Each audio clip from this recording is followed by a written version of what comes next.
Yes, for those of you who for some reason haven't heard, Total War Warhammer 3 has officially been delayed into early 2022.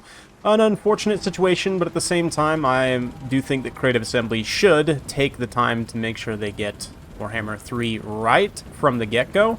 So it is sad, and I'm a little bit disappointed, I have to say, but I kind of expected this was coming, given sort of where we're at in the marketing campaign. But anyway, more information on CATHAY coming tomorrow. I figured we'd help celebrate humankind with the Western Empire here. A very fun build from the Emperor, not featuring the Emperor. In fact, we have just an Elector count here, or even a General of the Empire. Regular old General on the Griffin, plus a Steam Tank, and a unit of Demigryph Knights out here in the woods. No healing, which is risky. Exceedingly risky, but we do have a Grey Wizard here. Good old Gandalf with Enfeebling Foe and Belkos Mystifying Miasma. 3 Huntsmen, some Spearmen, and a single Halberdier, so staunch line of spears, a couple of Empire Knights supporting the flanks. For the Dark Elves, their opponent here, Malekith, is going to be on a Cold One. He's got a couple of Cold One Knights. Some more Cold One Knights back here, so plenty of heavy cavalry, Black Ark Corsairs, Bleak Swords, Sad Swords, Fear Spears, 3 Harpies, including the Karens of Cain, and we've got some Dark Riders with shields, about to get a nasty little surprise there. The Salacious Harvesters also down here on the low ground. So, yes, CATHAY information incoming tomorrow. I will be covering, whatever the announcement is on this channel, certainly, so be sure to subscribe if you're not already. I do consider myself human main in general. Like, Empire is my primary faction. Bretonnia I would consider like a secondary faction. I'm super excited for Kislev, and I'm also very, very curious and excited to see what we're going to get with Grand CATHAY. Another kind of more potentially fantasy-focused human faction. But anyway, let's not get too much into that today. We certainly have some fantasy action here in the Steam Tank, just teeing off on some infantry here. Steam Tank has a lot of ammo. It's not like you necessarily need to be super conservative about what you shoot with it, but just do keep in mind it has insane single target damage. Like, it is, equivalent to something like a lower tier monster in melee, something like even a higher tier monster like a Hydra or certain types of dragons. 350 AP per shot on basically a 10-second reload, so you can basically consider this like the actual missile damage. But anyway, here we're going to get a few situations. I wanted to talk a little bit in this replay about isolating units. So really in this game, units are never meant to fight on their own. And here, this is a pretty big mistake from the Dark Elf player. He's going to way overextend the Slanesh Harvesters fully isolated here. There's no units, within range to try and support. Like, they're going to throw Word of Pain here. They're going to try and also throw, what is this? Why can I not forget the name of the one spell that is, anyway, Soul Blight? No, that's wrong. My brain is not working. You know what I mean. Soul Stealer, that's it. I knew it was Soul something. I've been doing this how long? Anyway, yeah, you can see they easily just get isolated and overwhelmed. Kind of the same thing, though, happens with the Halberdiers in the front line. But just in general, like, from the Dark Elf player's perspective, you had those Cold One Knights in a close enough position that you have pulled back the Slanesh Harvesters, kind of, group back up with these Cold One Knights, kind of require your positioning and everything, and charge back in, regroup, so to speak, after regrouping, I should say. Then that would have been a lot more effective. But here, going to get a charge from the Cold One Knights into the Empire Knights. That's very favorable for the Cold One Knights with their anti-large AP. Those look like they're going to get Enfeebling Foe and Belkos Mystifying Miasma, though, which will help even things out just a little bit. And another Soul Stealer there. Thankfully, from Malekith, both of these knights were able to dodge that, the Demigryphs and the Empire Knights, so pretty good stuff there. Malekith's a little bit late on that, but he does have this giant, dense blob of Cold One Knights here, just grinding it out with the Empire Cavalry. Demigryph Knights being in here without having been charged. Like, if Demigryph Knights get charged by Cold One Knights, it's not always super cost-effective, especially like 2v1. They're going to get outnumbered pretty badly and torn apart. But here, where they're able to kind of come in and engage on the blob that's already engaged, without having to eat the charge there, that is quite beneficial. But backline is somewhat in shambles here. Those Corsairs just tore through those Halberdiers and then came in the backline here. We've also got Harpies and so on. So the Huntsmen are definitely having a pretty bad time. And Malekith's mostly unopposed at this point. Steam Tank, though, has just been helping to roll over a lot of this infantry. A lot of the Sad Swords, Fear Spears are just losing to Empire Spearmen, mostly because they're also getting run over by a steam tank, which is most uncomfortable. And given the lack of healing in this Empire build, I would definitely say it's risky, but at the same time, you do have two pretty expensive terror pieces, and this Dark Elf build does, you know, besides the cavalry, lack anti-large AP, and even then, like, this cavalry is not that great of anti-large AP versus steam tank. You know, in isolation they could be if they were to get it by itself. Same thing with the General of the Empire.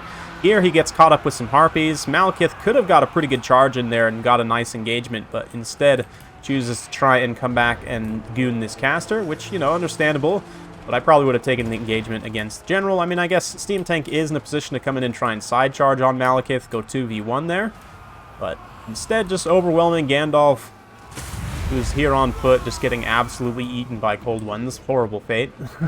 But such is life in the Warhammer world. Yeah, General of the Empire trying to bail out. Nice job by the Dark Elf player, though, just keeping these Dark Riders moving, and even though they're under imminent threat, probably going to get terrified away here, at least getting some more value, taking out what remains of the Huntsman there. So if we take kind of an overarching look here, you can see the Dark Elf infantry is mostly in shambles. I mean, we do still have this one unit of Corsairs kind of whittling away, doing a great job, up to 100 kills just about. The Steam Tank is basically untouched here, and most of the anti-large AP for Dark Elves has been neutralized. Cold One Knights are basically combat ineffective against the Steam Tank due to the leadership at this point. Malekith is still quite healthy, but Malekith against both the Steam Tank and the Griffin is going to have a pretty tough time. Not to mention, you've still got a handful of Demigryph Knights here who, again, they don't take the charge from the Cold One Knights. They kind of get the initiative here, plus the General comes in for terror. That is a pretty ideal engagement. Really nicely done here from the Emperor. Multi-charging with cavalry and flying single entities. I mean, it is bread and butter for the Empire right now. And in general has been in the past. You know, the shock cavalry with the sort of shock monster of the Griffin. In many ways, too, the Steam Tank with, I mean, 80 charge bonus, 200 weapon strength can be seen as a shock monster in a way, because it is like a big single-entity chariot that causes terror, right?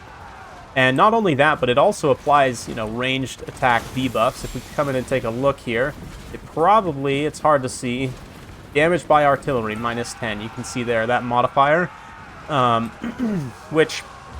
So, you know, not only are you getting the fear modifier, you're getting the damage by artillery modifier, you know, potentially attacked in the side or rear modifiers. The Steam Tank is just a leadership destroyer, basically, in many aspects, even against a faction with pretty good leadership like the Dark Elves. You can see the terror is very real for the Dark Elf infantry at this point. And the Malekith's doing his best to try and stay away from scary Empire stuff. He's going to throw down another Soul Stealer here. I remember this time. Probably will get rid of the Demigryph Knight. It's going to do some pretty good damage to the General of the Empire as well. Of course, healing up Malekith ever so slightly. Keeping him sustained here, very important. But it is also just feeding more value to these Demigryph Knights in a way. He does still have some Gaze of Malice, though. And, I mean, if you look at the Empire army, besides now these two single entities, and even then General of the Empire, taking some pretty significant damage here. So it is going to somewhat be up to the Steam Tank, but still, I mean, like 6,000 plus HP left on the Steam Tank, and it can just sit and shoot at Malekith as well. Like I mentioned, it's basically a single entity, you know, attacking in melee with its shooting attack. Does kind of equivalent damage, right? Right now it's menacingly coming forward, but there does land a hit on Malekith, and only will take a couple of those to finish this off. So, and really the Steam Tank doesn't even need to engage in melee unless Malekith charges it, which, if it does, then, you know, countercharge certainly by all means. General's also still here, ready to hammer on the anvil, and I have to say that Steam Tank is very much shaped like an anvil in many ways. Oh man, this game is awesome. I'm stoked for Game 3, I have to say. I'm sad it's delayed, if I'm being honest. It is a little bit of a disappointment, but it's kind of to be expected in many ways. And, you know, hopefully we'll hear more about a more solid release date in the next few months. At the very least, they're giving us some news as a consolation prize. And while I don't have any more news on the whole Cavalry beta, you know, update for Warhammer 2 Saga, ostensibly, they will be implementing that into the live patch at some point, so hopefully we'll continue to see support for Warhammer 2 and, you know, like bug fixes and balance updates in the time that it takes to finish and release Warhammer 3. I don't know, maybe that's just wishful thinking. Again, no official confirmation from CA on that, but I would sort of expect that to be the case. Maybe I'm setting myself up for disappointment there. But, I mean, at the very least, they did try and do the cavalry, even if the implementation, you know, ended up being a little bit borked, you could say. But another Gaze of Malice there. Malekith making his final stand. Again, against both the Steam Tank and the Griffin here, it's just going to be hard in that kind of 2v1 situation, especially given that he's getting shot, he's getting hit by attack animations that are likely to stagger him from multiple directions. It's just not a good time for poor Malekith. So he will continue to suffer, no doubt, over the course of Game 2 and into Game 3, but very fun game from the Emperor. Big thanks for sending that one in. Yeah, man, the Steam Tank, 125 kills, didn't even end up getting that much value, but tactical value, just, you know, ransacking the entire infantry line. Basically, for the Dark Elves, you look at this, like, 1 Fear Spear, 60 kills, 800 value, 1 Sad Sword, 83 kills, only 400 value. 900 value, 142 kills on the Corsairs, but in general, I mean, a lot of this infantry is just pretty poor. Likewise, the Knights, interestingly enough, I mean, they did get some pretty good value, but credit to the Emperor, you know, playing with his cavalry and his generally the Empire well, you know, utilizing those Demigryph Knights, not getting countercharged by these Old One Knights was obviously beneficial, but still getting the good engagements. They themselves get tons of value. I know I've poo-pooed this unit a little bit recently, and I'm still not that big of a fan of them. But they can be really good in the right scenario. The initial overextension from Slaanesh Marauder here with the Slaanesh Harvesters was pretty painful, though. I think had he pulled them back and, you know, maybe saved the sort of support abilities they have until a bigger, more pitched cav engagement with the support of the Cold One Knights, that might have helped turn this engagement to not be so one-sided. But anyway, hopefully you guys enjoyed watching this one. If you do like this sort of content, be sure to like, subscribe, hit that bell notification. Every time I upload a new video, you'll be notified. Thanks again. See you next time.